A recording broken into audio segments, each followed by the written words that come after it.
Twinning? Except one of us doesn't have any tan lines. Jergens Natural Glow gives me a nice sun-kissy birthday suit. Your color is flawless. Twinning? More like winning! Create your own sunshine with flawless, natural-looking color. Jergens. Okay, everyone, our mission is complete balanced nutrition. Together, we provide nutrients to support immune, muscle, bone, and heart health. Yay! Ensure with 25 vitamins and minerals. Enter the $10,000 Nourishing Moments giveaway. Tomorrow on E.T., Seth Rogen and Rose Byrne spill the E.T. Are we the next Tom Hanks and Meg Ryan?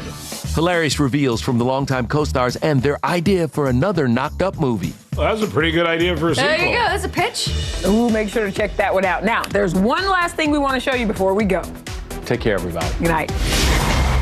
Look who stopped. Happening now. Showers and storms popping up on the radar screen. I'll be back to talk about where they are and where they're headed in just a bit. A man said he was compliant, but San Marcos police used their tasers on him anyway. Now, a six-figure settlement has made his lawsuit go away. We talked to his attorney about why they decided to settle. The Alamo Dome turns 30 years old today, and some new numbers show the financial impact in the billions that the Dome has had on the city of San Antonio. We're live with the latest. The News at 5 starts right now. And first at 5, emotions are high and they may be very obvious during tonight's school board meeting in Uvalde. We are about an hour away from its start. This is going to be the last meeting before marking 1 year since the Robb Elementary School shooting that took 21 lives. Lee Waldman is there in Uvalde for us. So, Lee, there's a lot of renewed anguish as we approach the end of another school year. What's the district doing to calm fears? I mean, you said it perfectly right there. Emotions are extremely high this entire month, but especially today, given that that 1 year mark is a little over a week away. Tonight, we're expecting some of the families of the Robb victims to make their voices heard during the public comment section of tonight's board meeting. Now, tonight's meeting comes just after students in Uvalde CISD were checked out of class on Friday after an online threat was posted. The threat was not credible, but the fear surrounding it prompted 90% of the student body to be taken out of schools by their parents or guardians. Starting today and going throughout the remainder of the school year, the district is also implementing a clear bag policy, while no backpacks will be allowed on campus. Now, according to the district, students will be provided with all of the school supplies they need to finish the year. The policy was put into place to reduce the risk of dangerous items being brought onto campus.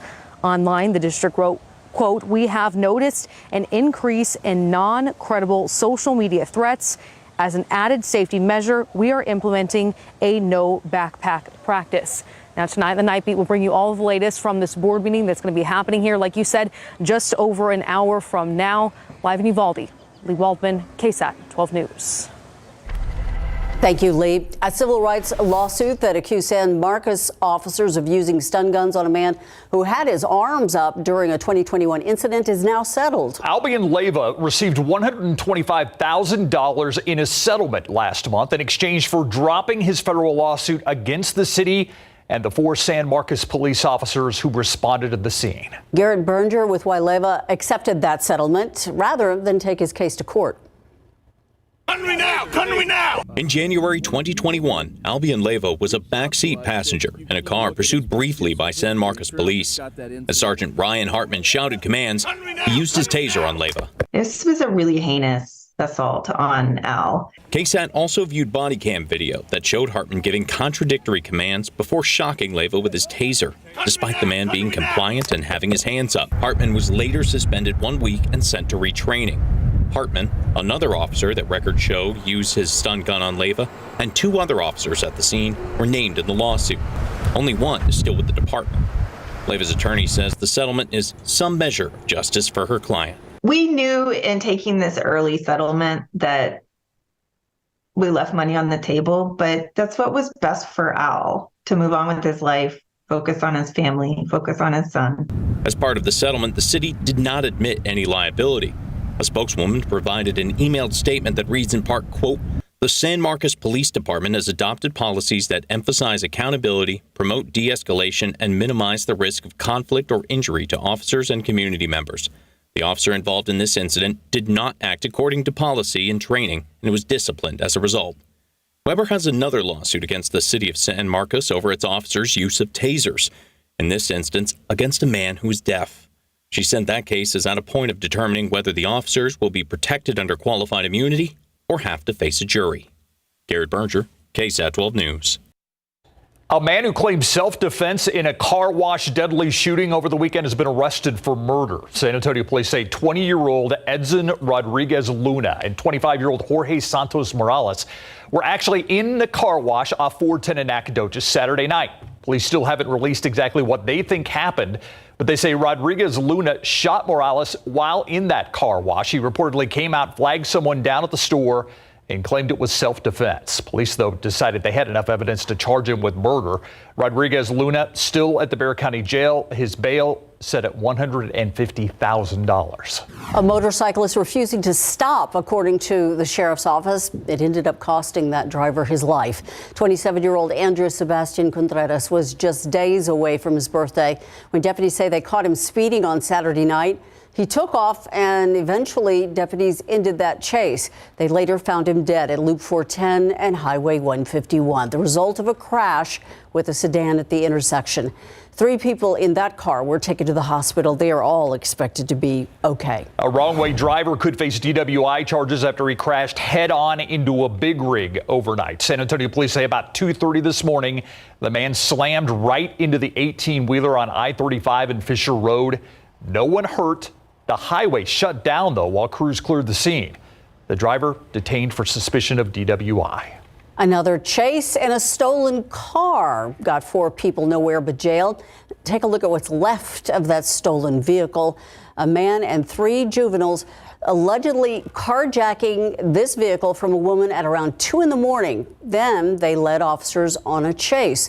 The driver taking 3 highways in an effort to get away from the officers, but apparently couldn't shake them. It wasn't until they reached Highway 90 near Military that all 4 bailed out, making a last-ditch effort to escape on foot in the woods. SAPD was called in with a helicopter, and those 4 guys were found shortly after. I want to take you right now to a developing situation. This is I-35 in Walsham, where there are reports of a major 3-car accident. You can see at least one of the cars up against the median there. Traffic down to just 1 lane. Again, this is I-35 at Walsham Road. You can see emergency crews are on the scene. Looks like they're about ready to tow one of the 3 vehicles involved out of the way, but just something to be aware of at I-35 and Walsham. Scattered areas of rain popping up on the radar screen this afternoon. Not a whole lot around San Antonio. It's mainly in outlying areas. We'll take a closer look at San Antonio. We had a few showers on the south side that popped up, moving south to north from 1604 to 410, and that's when they really dissipated and fell apart. You go off to the west, some heavy rain, a little bit of lightning and thunder between Natalia and Hondo. And Hondo, you just got clipped. I do think this little section here will continue to drift your way and cross over Highway 90 and affect Castroville as well. Lacoste, you're right on the edge of it. And this broken line stretches all the way down to Cotulla. Very heavy rainfall in those locations from Hondo down to Cotulla and just west of Pearsall at the moment. We'll take a look at some other showers in just a little bit. We have some in the hill country and elsewhere. Temperature-wise, largely around 80 degrees, 78 Lakey. We're 82 in Windcrest. Burning today picked up 1/4 inch of rain in New Braunfels, about 1/3 inch.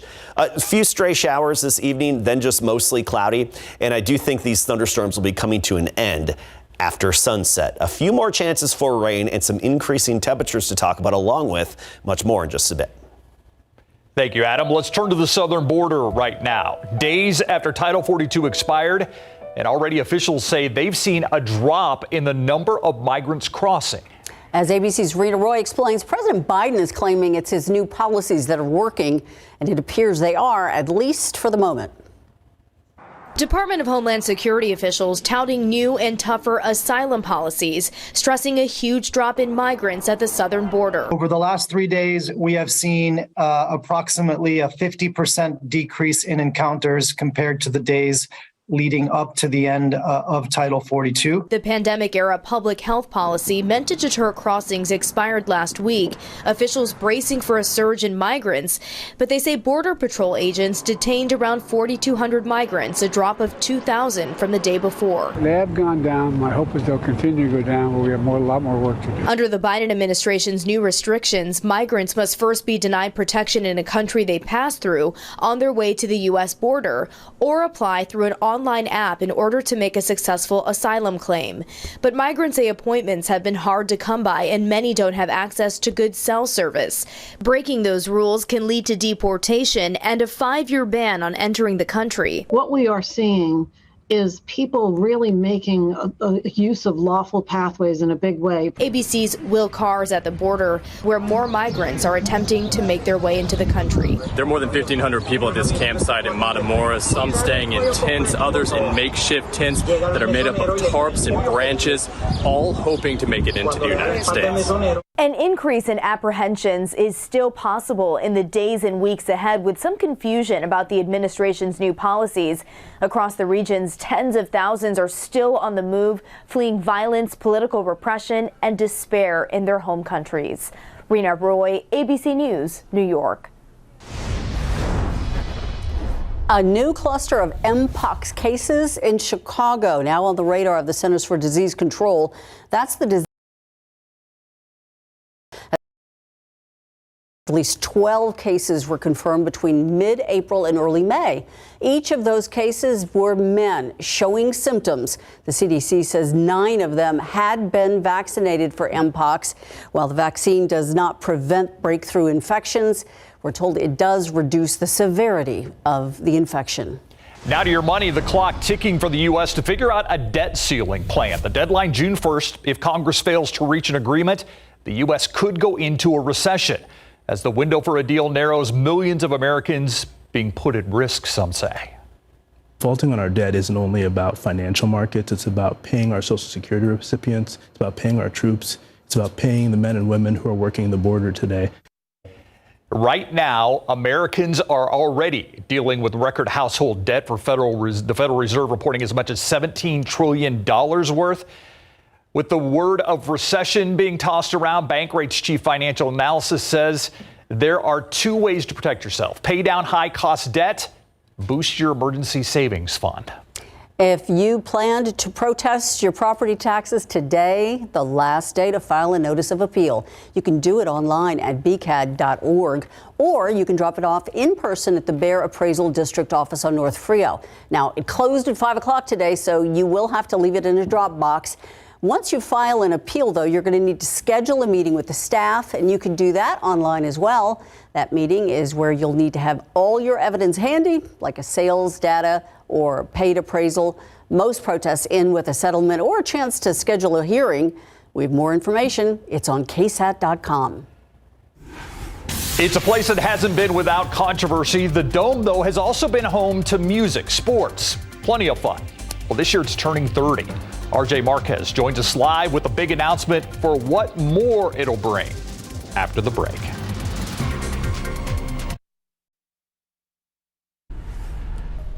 I'm Myra Arthur here with a look at what's coming your way today on the news at 6 o'clock. Some big changes coming to how the San Antonio Police Department investigates property crimes. The unit will now be rebranded and moved under the same roof. Coming up at 6, why not everyone is on board with this new development.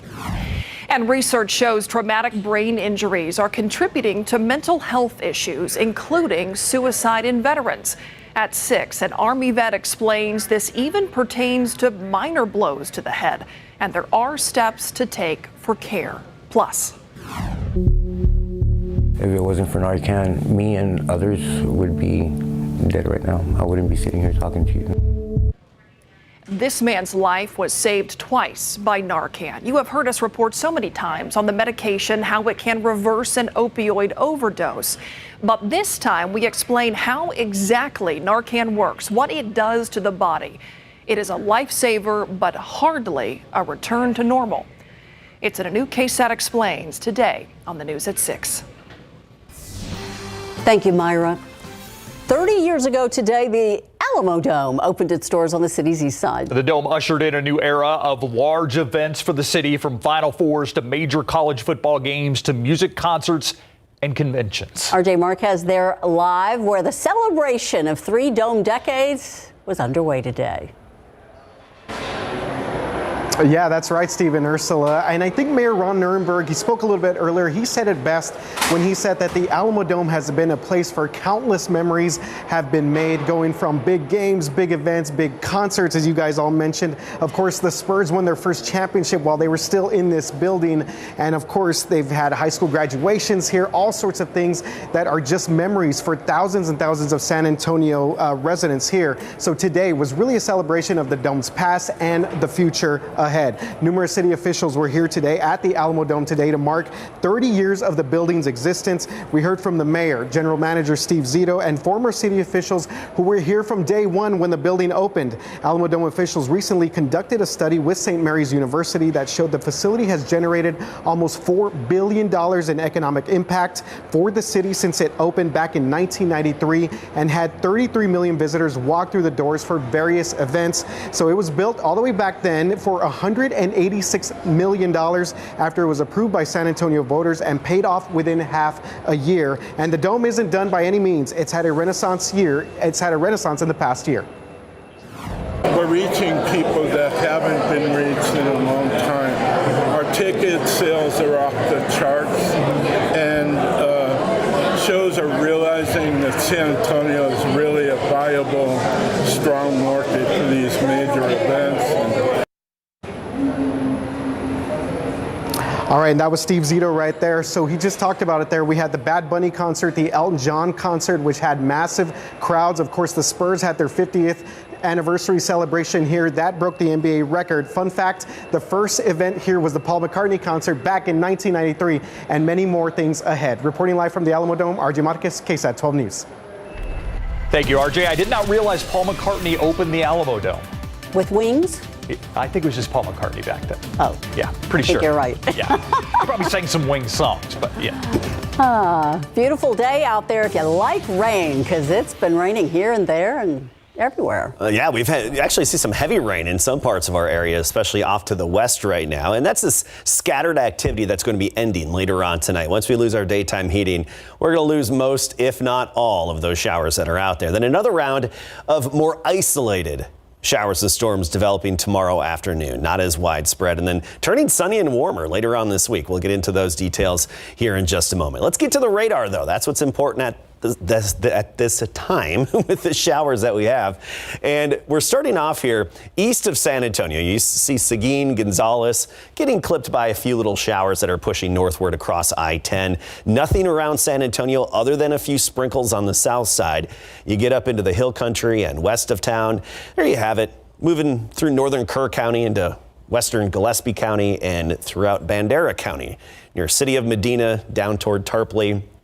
Just getting hit by this heavy rainfall. It doesn't last all that long, and it's really just drifting around. It's drifting northward. We are in a unique weather pattern right now. I'll show you the steering flow in a moment, but that's why these showers are just drifting around and really just developing northward into new areas and then raining out in some spots. Speaking of raining out, talked about south side of San Antonio. See those showers coming to an end, raining themselves out. Then a little bit of activity near Crystal City over toward Eagle Pass, La Pryor, but this is very light in nature now. The heavy action is right along and west of I-35. Cotulla, Dilley, clipping Pearsall as well. West of Natalia and Devine, you can see the lightning out there. Castroville, this is just developing into your neck of the woods here. You have that hill in Castroville along Highway 90. Some heavy rain just at the base of that there. Some purple indicates the chance of maybe some pea-sized hail. Nothing damaging, nothing severe here. Just some good additional soaking rain that we have on the radar screen. And coming up at 6, we'll take a look at our rainfall estimates just from the rainfall today, along with at 6 o'clock, I've been working on a new graphic, the drought monitor, with how much rain has fallen on top of different areas of droughts. We'll get to that at 6. Here's our unique pattern. It's a swirly-whirly pattern. That's the way I'm referring to this. There are really no analogs to this around here. We don't see this kind of pattern blocking high over Mississippi. These little swirls, little disturbances stuck in the atmosphere here and there around Texas and even northern Mexico. This pattern will break down later this week. Until then, a few more isolated pop-up afternoon showers and storms tomorrow, 30% chance. Wednesday, down to 10%. that's when that high moves away from us and breaks down. And then this upcoming weekend, we're still looking at just a 20% chance as a weak boundary moves in. 81, that was our high temperature today. We'll start the day tomorrow in the 60s, 67 in town, then 87 the high temperature with a little bit of sunshine here and there, kind of like what we had today. And then looking ahead to the rest of the week there, notice how our temperatures really get back into the 90s. So 83 tomorrow, then low 90s by Friday. Thank you, Adam. All right, this guy had an inkling, I think, that he was destined to be a Cowboy. I remember draft night, he had the big Cowboy hat ready to go. Yeah, DeMarvion Overshone, he was, 8-9 years old, and he predicted that he would one day play in the NFL and for the Dallas Cowboys. Coming up, the young man is certainly realizing that childhood dream, and Spurs' Trey Jones is up for a special award coming up.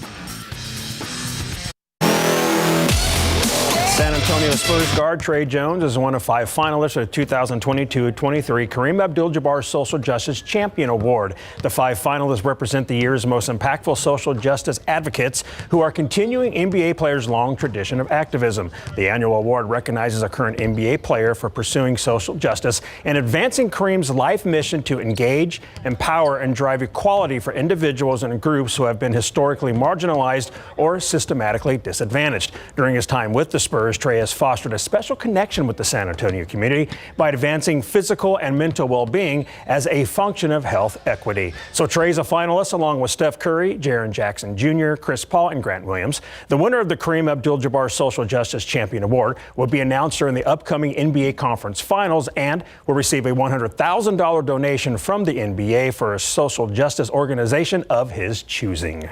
Pro football coverage, powered by Davis Law Firm. The Dallas Cowboys held rookie minicamp over the weekend, and number 35, DeMarvion Overshone, realized his childhood dream, and I mean for real. Back in the 3rd grade, he wrote his favorite sport was football because his dad played the sport. I'm going to play in the NFL one day for the Dallas Cowboys. So the boys selected the Texas linebacker in the 3rd round with the 90th overall selection. The young man from Tyler says he's thrilled to play with the Cowboys, and then he told the media this.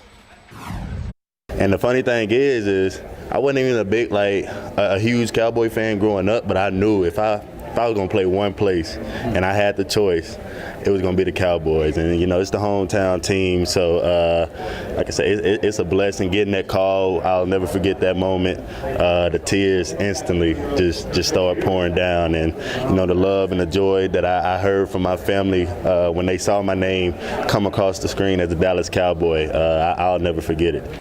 Overshone and the Cowboys will start OTAs Monday, May 22nd at the Star in Frisco. And you know what? It's weird for me to hear a young man coming up from Tyler not being a Cowboys fan because I've met so many from Tyler that are. Yeah, he's kind of doing the Texas Triangle, Tyler to Austin to Dallas. Yep, you got it. Yeah. Thanks, Larry. We'll be right back. Right now, showers, most of them west of San Antonio. Lightning and thunder there along and west of I-35 stretching southward. We'll see if there could be a little more development closer to town, but I don't think it's all that likely for this evening. Then tomorrow afternoon, some isolated pop-up afternoon showers, and sunny later this week and back to 90 degrees briefly on Friday. Thank you, Adam, and thank you for watching the News at 5 with us. World News up next. See you back here at 6.